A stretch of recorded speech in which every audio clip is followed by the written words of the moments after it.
Bom dia,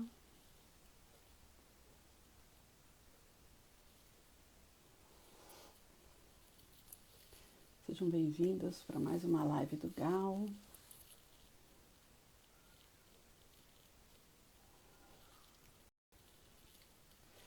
Essa convidada já está aqui, doutora Karina. Deixa eu chamá-la.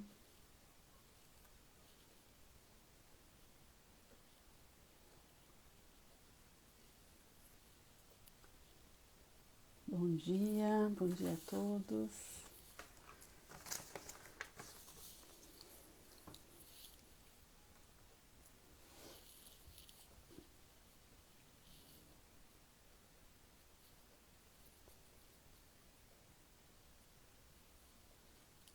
Sejam bem-vindos. Mais uma live do Gal.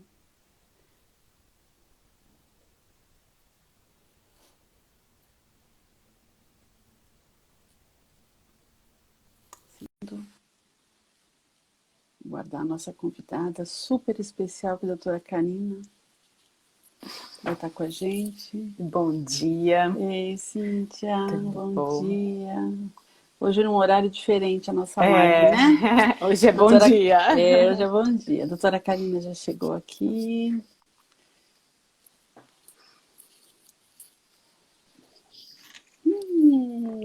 Que felicidade recebê-la aqui Rosana, com a gente.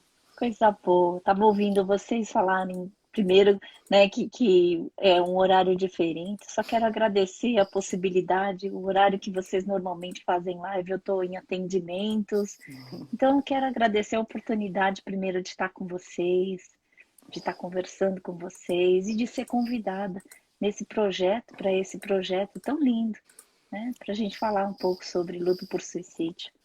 Isso, Imagina. nós é A que gente que agradecemos, agradece. nós do Gal estamos assim muito honrados de tê-la aqui. Nem que se fosse assim, 1 hora da manhã a gente ia fazer live com você, Sim. Karina. Qualquer O horário, você horário falasse, qualquer que horário. estivesse Né, disponível. Cíntia? A gente Nossa. falou, a hora que ela falar, a Ai, gente que vai coisa entrar nessa Quando boa. ela live. puder. Sim. E a Sem, gente vai sem... entrar e vai entrar honrada e feliz. O Gal tá Nossa, assim muito, muito feliz em tê-la aqui com a gente hoje. e eu tô agradecida.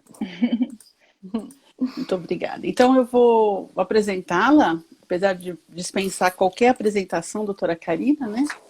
Pode me Mas eu chamar vou de apresentar. Karina, viu, Ah, Rosana? Por favor, é obrigada, assim que eu Karina. gosto de ser tratada. Tá bom, obrigada, Karina. Então, Karina Okajima Fukumitsu é psicóloga, pós-doutorada em psicologia, é coordenadora da pós-graduação em suicidologia, é autora de diversos livros, entre eles A Vida Não É do Jeito que a Gente Quer, Sobreviventes Enlutados por Suicídio, Cuidados e Intervenções, Suicídio e Luto, História de Filhos Sobreviventes. Além disso, ainda está no Spotify às 18 horas, todos os domingos, não é isso? E é O último conhecido. Oi, episódio desculpa. foi um pouquinho, uma semana atrás, o último episódio da terceira temporada, e já estão em produção da quarta temporada. Aguardem. Que Ai, lindo. que E é legal. conhecida como, que eu achei lindo, a educadora dos pés descalços. Achei lindo isso. E Obrigada. para a gente iniciar, eu acho que a gente fala sempre aqui, a gente tem os convidados, a gente fala sempre o luto por acidente, o luto por morte natural, o luto pela pandemia. E hoje a gente vai tratar de um luto por suicídio, quando o outro escolhe, né, tirar a sua própria vida. Então a gente vai falar desses enlutados. E a nossa pergunta para você, Karina, é: o luto por suicídio é diferente? Rosana, eu tenho estudado luto, na verdade, desde 2001, quando eu escolhi fazer um estudo, um aprimoramento, que foi a dissertação do meu mestrado, sobre perdas que a gente não escolheu. Foi a maneira como eu quis entrar para me aprofundar nos estudos sobre luto, especificamente para me dar base, inclusive para eu te responder que sim, o luto por suicídio é diferente de outros lutos causados por outras causas de morte, né? E fez com que eu migrasse e percebesse a diferença? Primeiro, eu me tornei especialista, ou pelo menos me aprofundei nos estudos sobre luto, de outras causas de morte, principalmente as mortes simbólicas. Então, aí originou o meu primeiro livro, que é Perdas no Desenvolvimento Humano. Todas as perdas, eu falei, eu vou estudar perdas, porque que ser humano, né, não perde, todos nós, seja por morte simbólica, seja por morte real, concreta. Então eu comecei a perceber que em algumas situações a gente precisava entender que o processo de luto é resposta, não uma elaboração cognitiva, mas uma resposta que todo ser humano tem. E eu comecei a trazer um argumento e uma discussão que as perdas são os nossos melhores recursos existenciais do nosso currículo existencial. Uma das coisas que eu fui questionada, principalmente no meu estudo, na pesquisa, na dissertação do mestrado sobre perdas, é que se perdas poderiam ser educacionais. Quer dizer, quisera eu não aprender nada com nenhum tipo de perda. Certeza. Todos nós, seres humanos, até por um instinto de sobrevivência, a gente não quer perder. Segundo, a gente não quer aprender absolutamente nada com aquilo que foi retirado abruptamente da gente. Mas a dor nos transforma, né, Karina? A dor nos transforma. E eu tenho a ideia de que, realmente, assim, é na dor, e a dor faz com que a gente se movimente para não ficar dentro dela, nela, né? E aí, às vezes, sabe, Rosana, a gente se transforma em dor para lidar com ela. Enfim.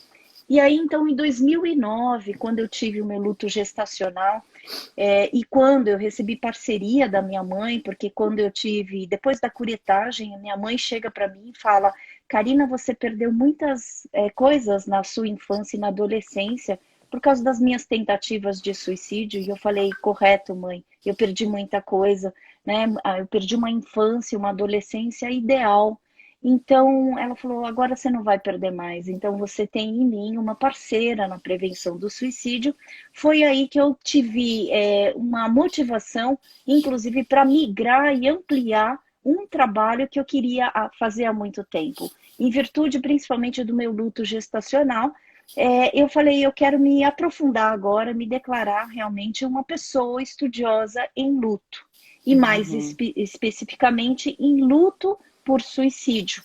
E aí, então, em 2009, eu prestei o doutorado com a minha sonho de consumo bem consumido, porque hoje a gente se intitula filhota e mames, né, que é Maria Júlia Kovacs, que tem um trabalho lindíssimo sobre educação para a morte, e eu prestei o doutorado, né, eu fiz o concurso do doutorado e passei. E, felizmente, eu tinha esta questão em mente: eu quero ver se tem alguma diferença o luto por suicídio. O que eu posso agora, desde 2009, falar, né, de uma forma muito mais segura do que desde 2001, que eu falei para você que eu comecei a estudar o luto, né? Hoje eu posso falar: sim, o luto por suicídio tem as suas especificidades. E quais são? Alguns sentimentos que eu vejo diferentes. Primeiro, o sentimento de vergonha. A culpabilização também, porque o suicídio talvez seja a única morte que a gente acha que poderia mudar o desfecho da situação. É verdade. Né? E uma outra coisa que eu acho muito importante é que no luto por suicídio, é um termo que eu cunhei, que eu chamo de estranho alívio. O que acontece é que muitas pessoas, inclusive enlutados, né, que têm um processo de estresse enorme, né, por terem familiares, amigos que têm, né, que tentam o suicídio como eu, né, como eu tive com a minha família, várias vezes eles sentem dentro do luto por suicídio um estranho alívio. E eu nomeei estranho porque, assim, socialmente falando, não é bonito a gente falar estou aliviado. Mas eu quero ressaltar que o alívio não é pela morte, mas é pelo estresse que acaba quando a morte acontece, quando um suicídio é consumado. Enfim, eu te respondi, fiz um longo percurso, até porque eu acho que é importante a gente entender que luto é processo. Luto não é resposta imediata. Luto é uma maneira como a gente vai respondendo às situações, principalmente aquelas que nos colocam em situações de vulnerabilidade, impotência. de sensação de que a gente não vai conseguir fazer essa travessia. Né? Verdade. E cada um com o seu processo, longo ou curto, mas todo mundo precisa passar por esse processo, né? Exatamente, porque assim, se nós perdemos, hoje eu entendo isso, se nós amamos, se nós nos relacionamos, a gente mantém uma certa qualidade, e aí a gente vai sim lutar, isso é até uma crença do Colin Parkes, que fala o preço do amor é o luto. Moral. Isso quer dizer que a gente, assim, porque a gente ama, a gente vai sim lutar, certamente. E a gente sim luta porque a gente amou. Quer dizer, quem começou primeiro, né? Os dois começam e andam Exatamente. juntamente. Até porque uma forma da gente lidar com o nosso luto é garantir que houve amor. E que isso ninguém tira, nem a morte tira da gente. Né? Isso mesmo. É isso que a gente tem Exatamente. falado para os nossos enlutados, a É. dimensão da dor e a dimensão do amor, né? Sim, Andam perfeito. juntos, não tem Juntos. como, né? Exatamente. E como é que as pessoas podem lidar com esse luto por suicídio? Como é que... Porque já lidar com o luto, né? Como você explicou pra gente, um luto, entre aspas, normal já é muito difícil. E como lidar com esse luto por suicídio que é tão diferente? É diferente, mas a gente precisa entender que o suicídio também é uma das mortes que acontecem com o ser humano. Aliás, o suicídio é uma morte do ser humano, que pertence ao ser humano. Isso quer dizer que eu não quero banalizar nem normalizar, mas eu preciso entender que, assim, a morte por suicídio também é uma morte. E como é que a gente precisa lidar? Tal como uma morte acontece com todas as pessoas. Por quê? Porque muitas vezes, e a gente também não pode descaracterizar a tragédia, né? O suicídio é uma morte trágica, uma morte violenta, e por isso que a gente chama, inclusive, os enlutados por sobreviventes. Porque eles aprendem a viver um impacto, e é um impacto abrupto, violento, repentino, e que coloca a gente no primeiro carrinho da montanha-russa. Então, assim, muitas vezes, e como eu falei para vocês, a culpa do enlutado por suicídio acontece porque ele acha que ele poderia ter mudado o desfecho da situação, muitas vezes acreditando que se ele tivesse falado, se ele tivesse se aproximado, se ele tivesse feito ou visto alguns sinais... Ele poderia evitar, né? Isso é muito cruel. Sabe, uma das coisas que eu tenho batalhado na minha missão como suicidologista, principalmente que se dedica ao luto por suicídio e por pós-venção, é falar que é difícil a gente ver sinais. Embora a gente tenha os sinais de alerta, embora a gente possa divulgar os fatores de risco, mas eu acho muito cruel quando... a gente ouve frases tais como 90% dos casos poderiam ser evitáveis. E eu falo, gente, isso para mim não é prevenção. Isso é crueldade. Né? Eu me lembro que acho que há uns 2 anos atrás, eu sou muito ruim de nome, mas eu me lembro que um cantor famoso de fora se matou. E ele tinha 3 filhos.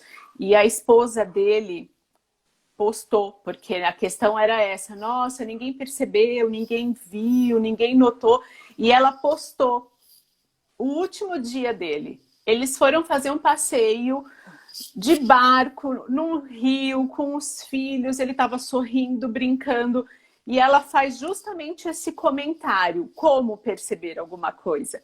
Ele estava bem, sorrindo, brincando, então assim, é realmente muito difícil, muito cruel jogar a culpa, a culpa no outro. Ai, você devia ter visto, você devia ter percebido, ter visto algum sinal, né? E foi muito interessante esse post dela, ela fez questão de abrir a intimidade da família para mostrar, esse foi o último dia dele.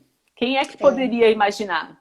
Que triste, além da dor, ela tem a culpa e o julgamento, né? E tem que exatamente, se sente na obrigação de divulgar, né? De se ainda tem alguém te apontando, justificar, né? Julgando, né? Exatamente.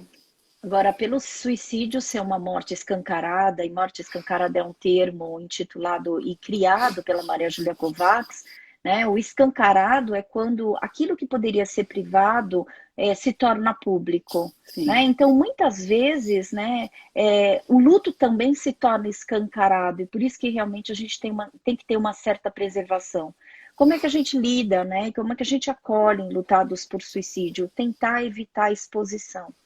Tentar proteger, né, que é criar abrigos. Eu gosto muito da palavra shelter em inglês, que significa abrigos. Então, assim, como é que a gente pode dar abrigos? E por isso que eu chamo meus enlutados, né, não como posse, mas como amor que eu desenvolvo, porque os meus enlutados por suicídio são os meus xodós. Então, assim, uma das coisas que eu quero trabalhar, realmente tenho trabalhado, é primeiro, não expõe mais a pessoa, porque ela já está em carne viva.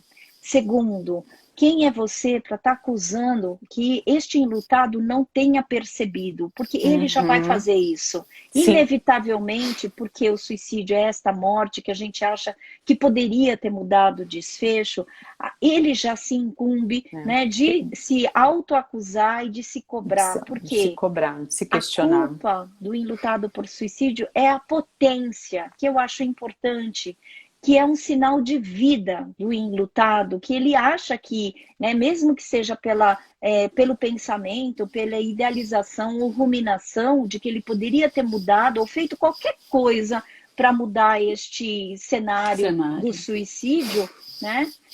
Isso é potência vital do enlutado. Por isso que a gente não pode falar para o enlutado, não se culpe, porque ele já está sentindo isso. O que a gente pode fazer em termos de abordagem? Do que é que você se culpa? O que é que você poderia ter feito de diferente? Né? E aí deixa a pessoa trazer toda essa ideia de estratégia, pelo menos intelectual e cognitiva que ela tem, de que ela poderia sim mudar o desfecho. Até que chega um ponto que ela começa, e eu falo, e eu utilizo essa afirmação, primeiro, que a verdade vai embora com aquele que se matou. E segundo, que o suicídio é um ato único e exclusivo daquele que se mata. Isso quer posse dizer... minha, né, Karina? É posse minha, né? Eu decidi. Isso, né? isso. Não existe culpado, né? Quando, então, o enlutado realiza isso, fala assim, tudo que eu fiz, que eu pude fazer, eu fiz, né? Tudo que eu fiz com ele e o que ele me permitiu fazer, eu pude fazer. Então é isso, tá tudo certo. Porque a pessoa que se mata também não quer que você saiba. Porque ela guarda Ela isso. teria te falado, né? Ela teria te falado. Aí sim te pedido ela ajuda, teria, né? exato, comunicado. Manifestado. Exato, exato. Karina, e essas são as formas de a gente acolher um enlutado, né? Um sobrevivente, como você diz, né? Do luto por suicídio. E a gente consegue desenvolver esse auto-perdão para essas pessoas que ficaram? Porque é tanta culpa, o que a gente ouve, né, dos nossos enlutados. Sim. Também a gente trabalha os nossos, né? A gente também tem os nossos enlutados, que a gente trabalha com tanto amor e a gente segura assim, abraça mesmo que virtualmente todo dia eles. Então a gente e sempre muita culpa que é falada, né? Eu poderia ter feito, eu poderia. Acho que essa é a maior diferença, né? Entre um enlutado que Cíntia. perde um parente Verdade. por uma doença, por um câncer, eles têm saudade, né? Queriam que a pessoa estivesse ali do lado, sente a convivência do dia a dia. Aquele que perdeu por suicídio, não, ele tem a culpa, né? É a culpa. Ele não é nem questão, a dor maior é a culpa, não é nem a falta da pessoa, a convivência com a pessoa, o que eu poderia, saudade, o que eu não vi, né? O que eu não fiz, Principalmente para uma mãe, né? Uma mãe enlutada, o que eu não fiz para o meu filho para ele fazer isso, né? Por que ele não me procurou? Por que ele não me falou? Eu podia ter ajudado, né? Onde eu falhei, né? É onde eu falei, a culpa é muito grande, né? Esse sentimento é o que se sobressai. Primeiro que existe uma confusão no enlutado por suicídio, que o não ver significa, o que não foi visto significa falha e erro. E aí a gente precisa trabalhar com a ressignificação de percepção de que, assim, O que não é visto, não é visto e não significa que é erro, mas muitas vezes existe essa aproximação que faz com que um lutado se confunda e se martirize mais ainda. E o martírio e a peregrinação que um enlutado por suicídio precisa percorrer é essa. Tanto é que esse é o caminho que eu chamo de extrair flor de pedra, né? Porque é um caminho árduo, é um caminho que ele fala assim, como é que eu vou enxergar beleza ou flor, né? Num solo árido? Ele enxerga a partir do momento em que... Você falou uma palavra muito forte, muito bonita, auto-perdão. Primeiro que aí isso me faz lembrar de uma frase que eu aprendi da minha querida Maria Cecília Pérez do Souto, né? E que, assim, foi uma professora minha, uma das pessoas mais influenciadoras no fato de eu ser gestalt terapeuta e professora, né? Admirava muito a Cecília porque ela morreu, mas, assim, ficou para mim os ensinamentos, que é isso que fica quando alguém morre, alguém parte. Se todos morreremos, o que fica são os ensinamentos e esse amor e essa relação que a gente pôde conviver. Bom, mas o que a gente precisa trabalhar? Maria Cecília, ela me ensinou que escolhas são para o aqui e agora.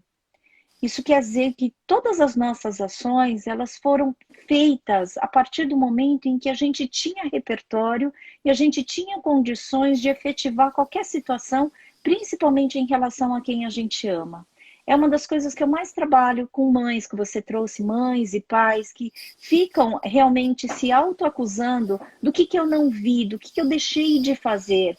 Eu falo, naquele momento, o que você pôde fazer, o que você pôde ter como escolha e ação, foi possível naquele momento. É óbvio que se você tivesse a ideia de que essa pessoa, o seu filho, se mataria, você teria feito absolutamente tudo diferente.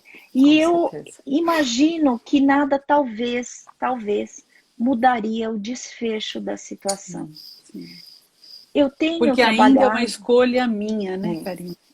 Pois é, e eu acho que assim, quando traz essa palavra escolha, também é muito pesado, porque assim, é difícil e é inadmissível que o ser humano possa escolher se matar. Verdade, Até porque isso é verdade. contra, isso também é uma diferença do luto por suicídio, porque isso é contra o instinto de vida de qualquer ser humano. Sim, Agora, a sobrevivência.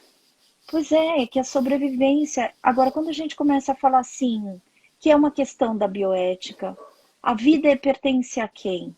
A gente. A morte também pode pertencer, inclusive, aos nossos filhos, que a gente dá à luz, e a gente, obviamente, que ninguém tem filho para que a gente possa enterrar. Nenhum pai, nenhuma mãe idealiza esta situação. Sim. Mas a vida, a partir do momento em que a gente ofereceu a vida, e nós mulheres temos esse dom e essa capacidade, eu acho uma dádiva, a possibilidade de ser mulher e dar à luz, isso não quer dizer que você vai ser a luz desta pessoa. Eu falo e costumo falar, inclusive para trabalhar com a crueldade que muitos enlutados acreditam que eles poderiam ter evitado, ter visto.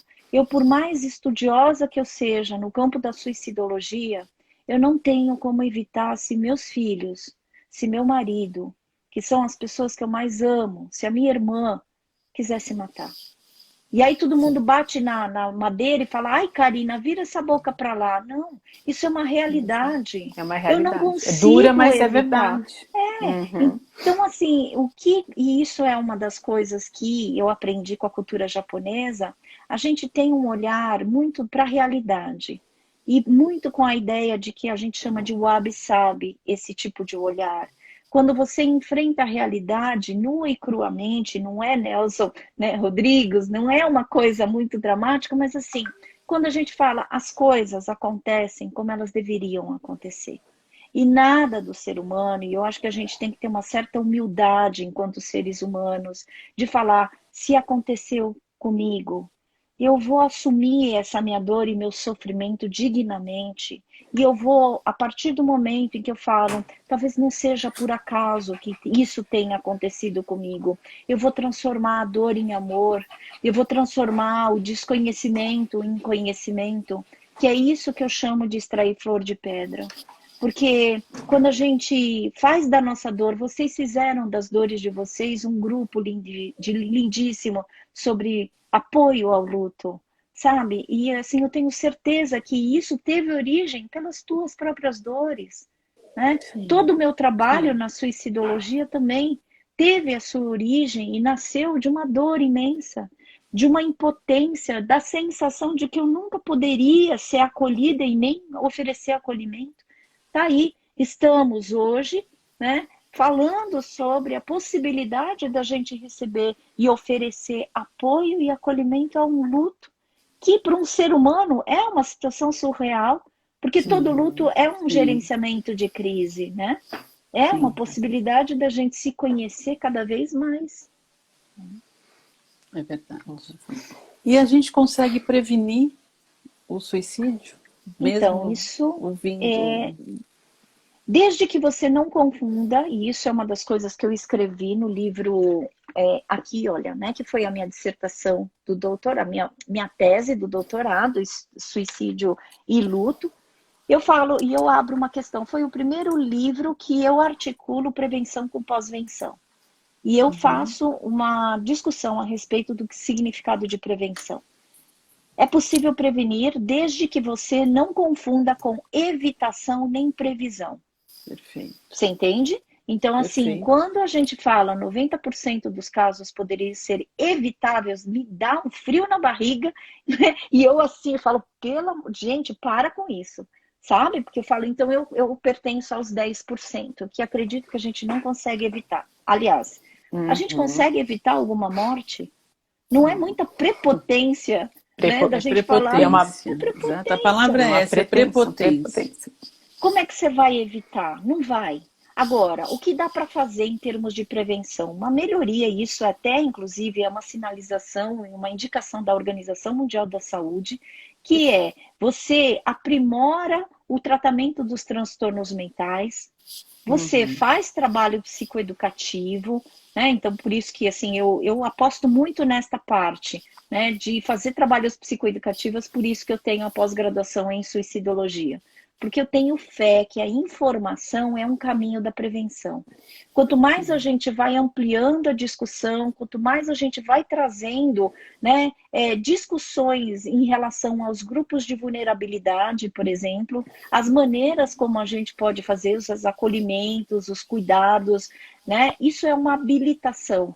E eu, como professora, psicopedagoga, eu sempre tive um desejo, né, de unir aquilo que eu trabalho como clínica, porque eu sou psicoterapeuta e professora, né, e aí por isso que eu percorri o caminho universitário, né, realmente para falar, gente, é possível prevenir desde que a gente oferte orientação, informação correta, muito entre aspas, porque cai a nossa humildade, né, nenhum saber ele é inteiro, nenhum saber ele é completo. Eu acredito, inclusive, que o conhecimento ele vai se construindo e aí a gente forma uma sabedoria a respeito desses assuntos. Aí sim dá para prevenir. Aí sim dá para a gente fazer algumas coisas, sabe? Porque o que não dá é fingir que a coisa não acontece, porque é realmente um problema de saúde pública, é realmente um problema assustador, porque os números vão aumentando a cada ano, a cada dia, né? Me dói o coração todas as vezes que eu vejo e ouço números e pessoas, mais do que números, pessoas que se matam, jovens, idosos que se matam. Então, assim, isso me aperta o coração, mas eu também tenho que ser humilde o suficiente para falar, eu sou uma pessoa, né, que eu me coloco na impotência sem me entregar a ela, eu vou fazer a minha diferença, né, fazendo um trabalho de formiguinha, né? Felizmente eu tenho mais, hoje eu não estou mais solitária, então eu tenho mais pessoas, né, comigo nessa trajetória, e assim, é possível a gente fazer a diferença. Agora, como? Suportando a dor com atos de amor. Então, nesse sentido, sabe, eu oferto luz e amor para aquele que está em escuridão. Esta é a maneira simples, eu não preciso aparecer, eu não preciso me ostentar na minha vaidade, no meu ego, não é isso que eu quero.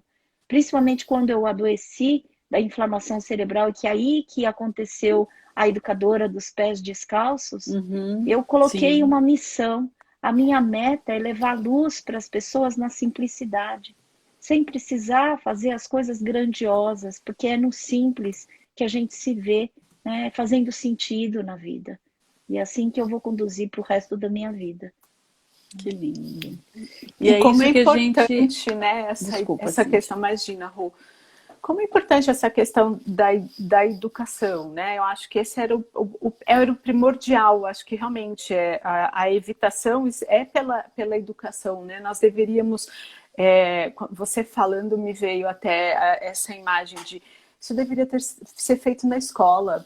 Isso deveria ser feito com palestras, né? Já está na grade, né? Na grade curricular das escolas. O quanto isso é importante, né? Porque eu recebo muito adolescente no consultório achando que ele não merece essa atenção, que ele não merece esse cuidado, que não tem saída, né? E aí, assim, quando a gente oferece esta educação, esse acolhimento, essa possibilidade dele entender que ele pode pedir ajuda, que ele pode falar com alguém, né? O quanto isto é importante, eu estou evitando, eu estou trabalhando para que a pessoa entenda, né? Que ela pode ter esse conforto, essa ajuda. E aí a gente ouve, por outro lado, muitas famílias que acham que isso né? O termo de hoje é mimimi, é frescura.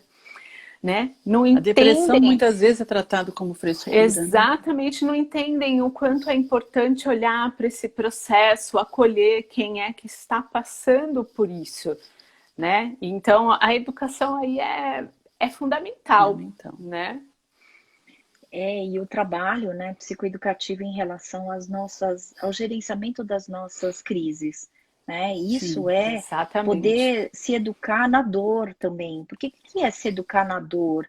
É entender que os nossos sentimentos, eles são validados, e quando eles são validados, isso faz com que a gente se desenvolva. Sofrimento omitido, sofrimento negado causa maior perturbação. E aí, vocês me fizeram lembrar com a fala de vocês, né? Primeiro, de um título de um livro de um amigão meu, que eu tenho, assim, verdadeira admiração, que é o Anderson Mendes. Ele tem um livro chamado Depressão Não é Frescura. Tá? E o Anderson, ele faz parte do corpo docente da pós-graduação em suicidologia, exatamente por esse lindo trabalho, porque ele teve depressão e ele vai atrás. Então foi a dor que mobilizou para que ele desenvolvesse um documentário que se chama Depressão Não é Frescura, que está no canal Mova. E assim, é um documentário lindíssimo que ele entrevista, dentre várias pessoas, eu também fui entrevistada, né, várias pessoas que trazem esta ideia que não é mimimi. Os nossos sentimentos, eles não podem ser né, não podem ser desfalcados da gente, na verdade, né? Eles não podem ser desconsiderados. E uma das coisas que, né, eu trabalho muito com escolas, né? E eu fiquei responsável pelo primeiro programa de pós-venção, né, na escola do Colégio Bandeirantes. E assim, o Colégio Bandeirantes, ele tomou a frente, principalmente quando aconteceram os 2 suicídios, e realmente eu admiro, né, toda a coordenação e toda a escola, o colégio, porque eles trouxeram esta ideia de que, primeiro, o suicídio ele não pode ser omitido, ele não pode ser ignorado. E aí a gente começou com esse trabalho preventivo, no sentido de que também tem uma professora que é Renata Lourenço, né, e que ela desenvolveu juntamente com a direção e com a equipe, né, com os alunos, o programa CARE. E o que é o programa CARE? Né? É um programa em que os alunos são treinados para fazer acolhimento. E eles usam uma pulseirinha amarela que todos os alunos sabem, né, que essas pessoas podem fazer este acolhimento. Isso é lindo, porque se eu estou em vulnerabilidade, eu já tenho um lugar e também prevenção. Eu sei quem procurar. Exato. Prevenção significa você ofertar espaços de acolhimento. Por exemplo, vocês começam a fazer um trabalho de pós-venção e também um trabalho de prevenção, porque vocês ofertam um lugar de acolhimento, em que os enlutados podem procurá-los.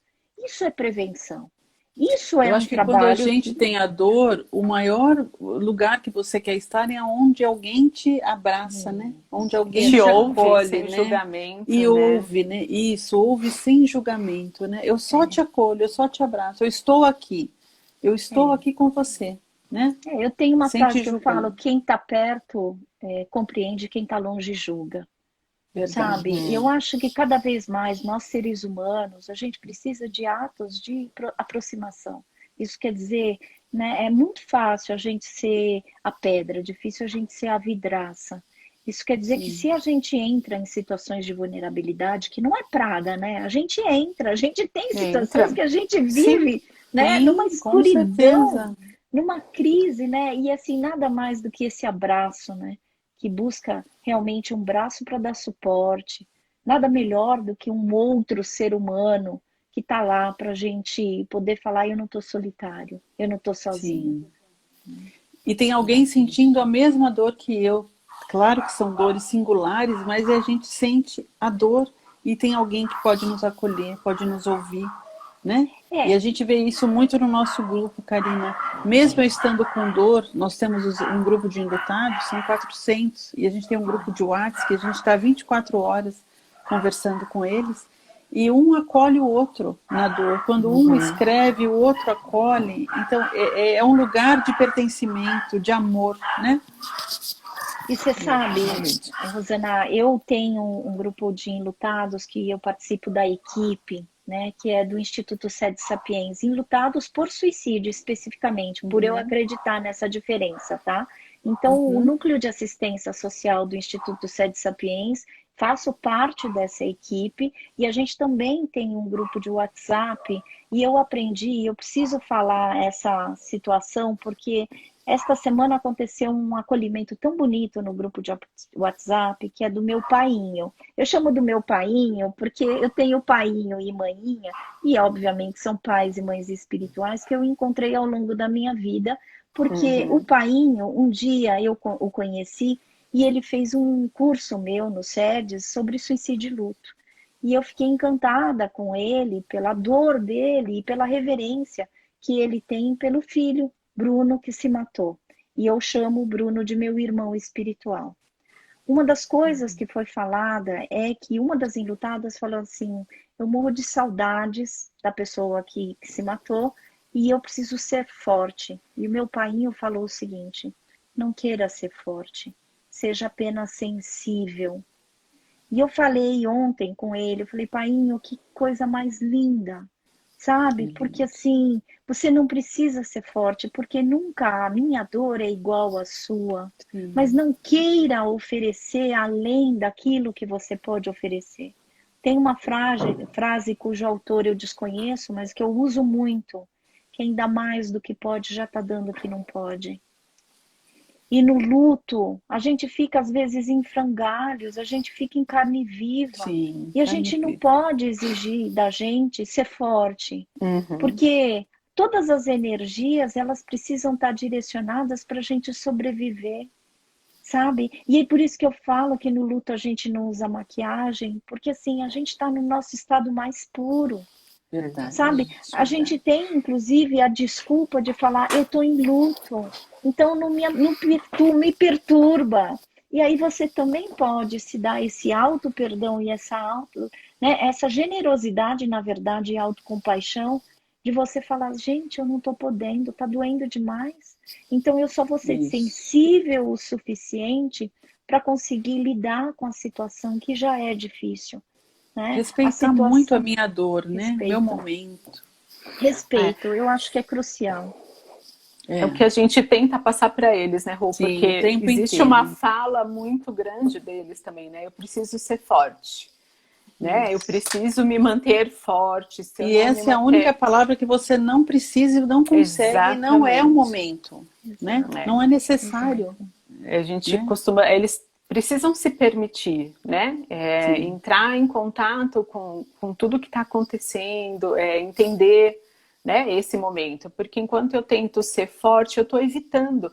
E a gente sabe que como você disse, né, o luto é um processo de aprendizagem. E quando eu evito entrar em contato com ele, eu não estou passando por esse processo de aprendizagem, né? E ele é necessário. Já passou 40 minutos da nossa live. Ai, desculpa, Karina, antes de você falar, eu vou abrir a caixinha de perguntas enquanto você fala pra gente ver se tem alguém que tem alguma perguntinha. Pode falar, desculpa. É necessário, apesar de doloroso, e é possível. O que a gente precisa trazer, assim, o quanto realmente é possível a gente sobreviver e fazer essa travessia do processo de luto. Agora, o luto tem finalização? Não. Tá? Isso é uma das coisas que eu sou mais questionada. Até quando isso vai durar? Até quando a tua vida fizer sentido para você? Até quando a vida daquele que partiu também fizer sentido para você? Dói, mas você vai se reconciliar com a vida a ponto de essa dor, ela se impulsionar, né? Ela te impulsionar para fazer atos de amor. Né? A gente, com a dor, e a partir do momento em que a gente sente a dor, a gente busca situações, primeiro, de acolhimento, para ofertar acolhimento, né? E para também trazer a possibilidade da gente continuar sendo. Muito no gerúndio. Eu vi aqui que tem uma pergunta da Ju, né? Ter um suicida na família aumenta a chance de outros? Olha, Ju, eu vou te convidar, se você me permitir, a gente não chamar as pessoas que se mataram como suicidas. Isso é uma linguagem que também é uma prática, é uma psicoeducação, porque quanto mais a gente chama a pessoa de suicida, a gente está confundindo ato, ação, com a história da pessoa. A gente é muito mais do que as nossas ações. Então, assim, hoje eu tenho falado pessoas que se mataram, pessoas, né, que tiveram as suas mortes consumadas pelo suicídio, mas existe um mito e uma crença muito forte, e isso a gente tem que trabalhar no enlutamento por suicídio, que é uma das características também do processo de luto. Existe uma fantasia de que porque alguém morreu na minha família, eu também morrerei. É como se existisse a ideia de que o suicídio passasse nas nossas veias, sabe, corresse nas nossas veias. E eu costumo falar, não, eu fui uma pessoa que precisou acreditar nisso, né? Porque com uma mãe que tentava várias vezes o suicídio, eu comecei a pesquisar muito e hoje eu falo, não, o suicídio não corre nas veias. O que acontece, que é hereditário e é genético, são transtornos mentais. Isso sim, existem alguns transtornos mentais que isso vai de geração em geração. Mas, Karina, como é que você então explica que alguns suicídios acontecem na mesma família? E aí eu vou falar uma coisa que eu ouvi de uma das depoentes, cujo pai se matou, depoentes do meu pós-doutorado. Ela fala assim, meu pai matou, e quando a gente tem alguém na família que se mata, abre as portas para eu pensar que eu poderia ter uma saída dessa quando eu tiver algum problema e um sofrimento. Isso quer dizer, abrir as portas não significa que já está dado como destino. E a gente também tem que ter muito cuidado em pensar que, porque a minha mãe ou meu pai se matou, ou meu tio ou meu irmão, eu também tenho este destino. Mas é muito comum, né, na família do enlutado por suicídio, pensarem que vai acontecer o mesmo. Agora, o que existe como repetição? Aquilo que a gente chama em psicologia de transmissão psíquica transgeracional. São as modalidades de enfrentamento para situações difíceis. Tá? E isso sim, se eu tenho alguém que teve um escape, uma solução, né, trazendo a própria morte, isso abre as portas para um possível também, uma possível modalidade de enfrentamento, que é o suicídio. Tá? Mas eu até peço para que a gente desmistifique esta ideia de que porque, né, um suicídio aconteceu, outra coisa que eu tenho, né, eu escrevi no programa Raise, é que muitas vezes quando o suicídio acontece, todo mundo começa a acusar a família por ser disfuncional. Aí eu falo, minha gente, que família que é disfuncional? Qual família que é funcional? Que é funcional. Que é funcional, entendeu? Então, porque são sensos comuns, né? São ideias que são os a priori, né? Exato. né? De que a gente, assim, né? Os Tem alguma coisa que a gente preconceitos, né? deixou de ver. Então, o suicídio é isso. Por isso que eu falei que o dos sentimentos primeiros, que é diferente, é a vergonha. Porque a Sim. vergonha é um sentimento de que a gente não pode se mostrar tal como a gente, né, se mostra. Gostaria de Uhum. mostrar. Isso, exatamente. Gostaria de mostrar, né? Eu tenho uma outra pergunta aqui que diz assim, eu acho que é Liliwish, eu não consigo ler porque tem muito pontinho. Né? Eu atendo muito adolescentes com ideação suicida e vejo nos pais um luto pela criança que eles perderam, mas que ainda vive. Faz sentido? Como trabalhar isso? De primeiro, assim, viver o adoecimento dos nossos filhos não significa adoecimento da gente, tá? Uhum. E a gente já sente, né? Porque é a síndrome do ninho vazio, e a gente já sente falta daquele adolescente que a gente desconhece, aquele ser que cresceu e adoeceu, mas que também muitas vezes traz certos adoecimentos, inclusive existenciais, que é no caso de adolescentes que trazem nessas ideações suicidas.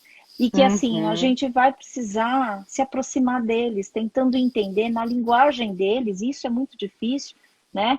Porque Sim. assim, a gente tem um certo código de comunicação conhecido na infância, né? Coisa que a gente precisa criar com os nossos filhos adolescentes. Eu falo nossos Sim. filhos porque assim, eu tenho 2 filhos que são adolescentes, então assim, aquele Enzo que foi quando era pequeno, que eu conhecia, já não é mais. Aquela Já não é Isabela que me mais. acompanhava em todos os lugares, já não. Eu estou lidando Sim, realmente com pessoas, né?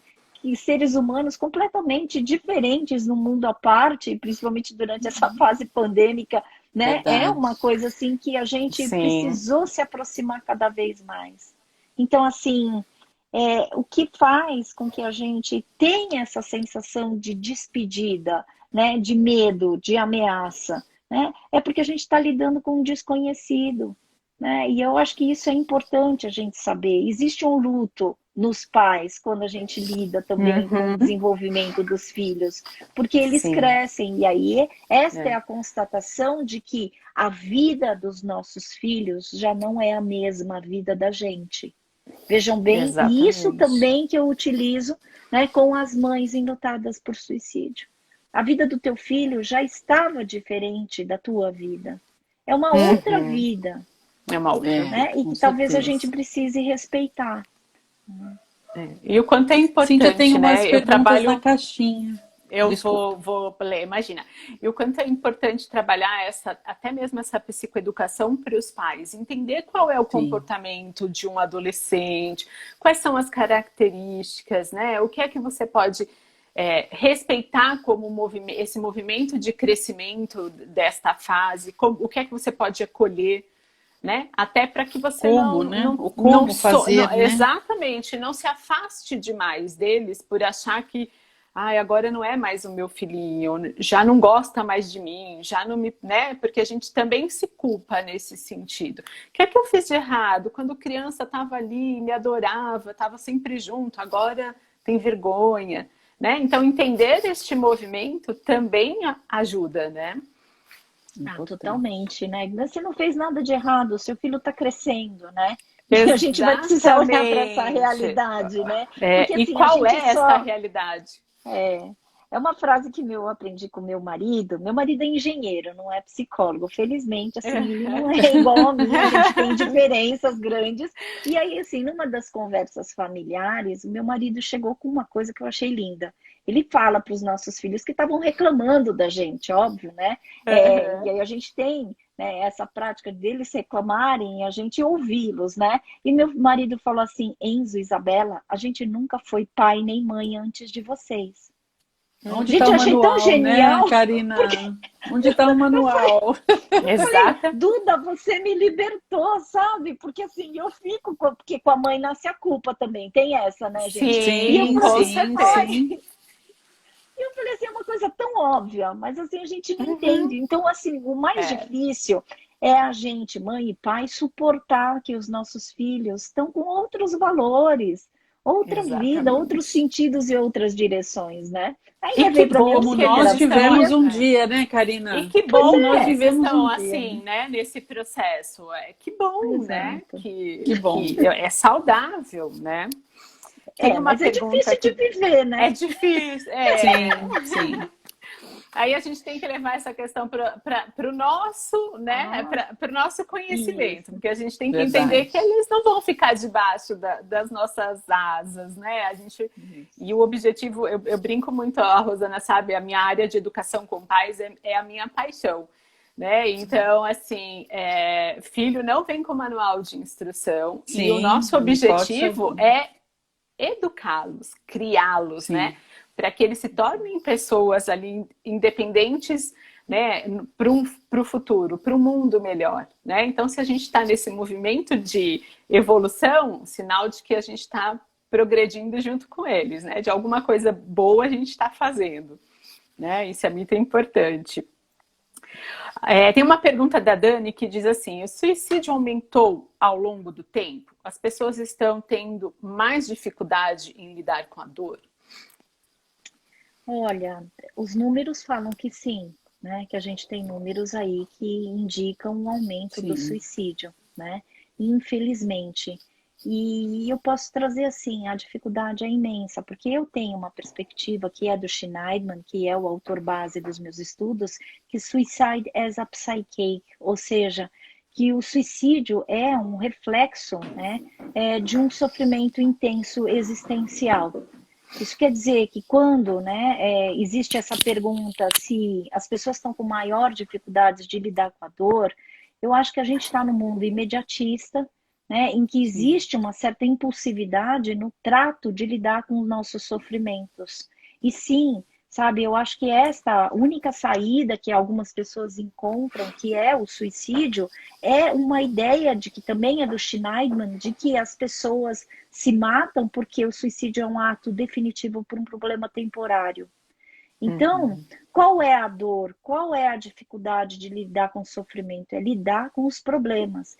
E Uhum. dificuldade de enfrentar a realidade tal como ela se apresenta. E aí a gente cai Uhum. naquilo que eu já trouxe para vocês, que é o olhar wabi-sabi, que quanto mais eu olho com a realidade, para a realidade tal como ela se apresenta e falo assim, não, isso que me aconteceu diz respeito a mim. Por que que Uhum. aconteceu? Não sei. Talvez eu nunca vá entender por que que um Entender. suicídio aconteceu na minha vida, por que que eu tive inflamação cerebral, por quê? Porque se eu ficar gastando a minha energia com os porquês e com as explicações, eu deixo de viver aquilo que o Viktor Frankl traz como lindo ensinamento, que é a gente precisa buscar o para quê viver. Qual é a Uhum. função disso na tua vida? Né? É um Porque novo se a gente olhar, né, fica Karina? e É um por isso novo que é a olhar. ressignificação. A gente precisa Sim. aprender a ressignificar os nossos dramas, sabe? E eu acho que assim, eu não estou subestimando a dor, mas assim, lógico que ser humano já inclui, já está no kit sofrer.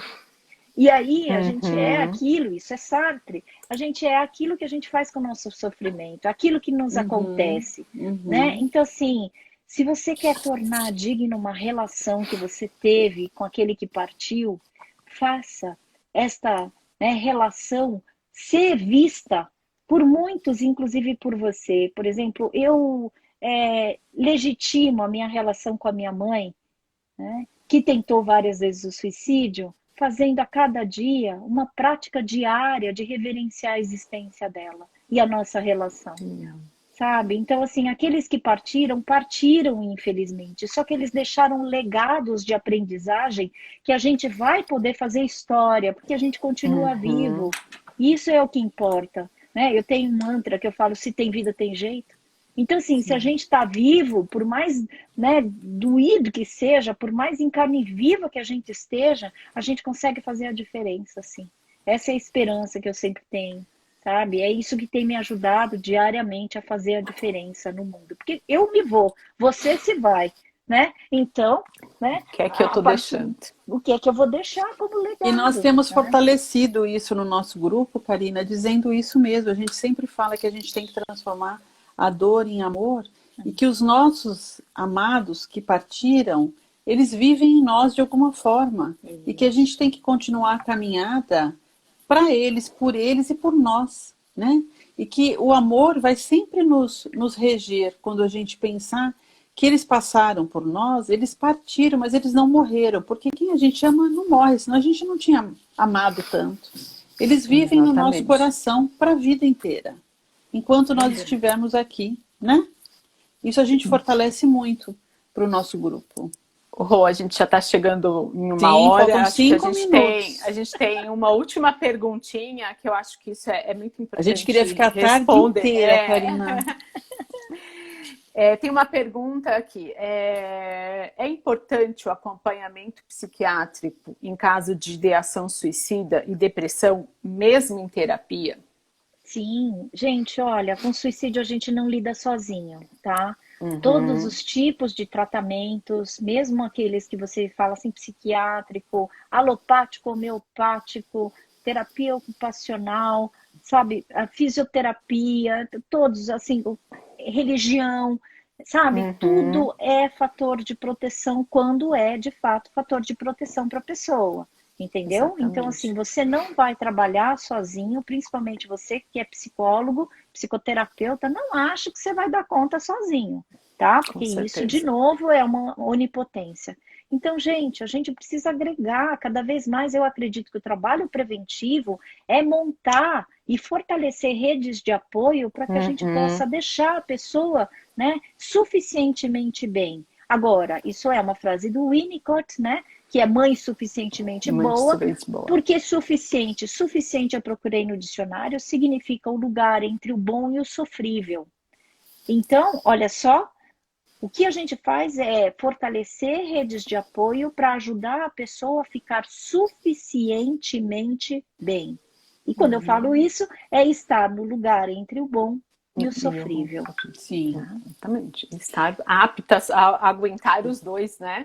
Passar pelos dois, né? E antes da gente finalizar, então, a gente quer que você deixe uma mensagem para os limitados, para todos que participaram aqui da live, Karina. Que foi uma delícia estar com você essa manhã.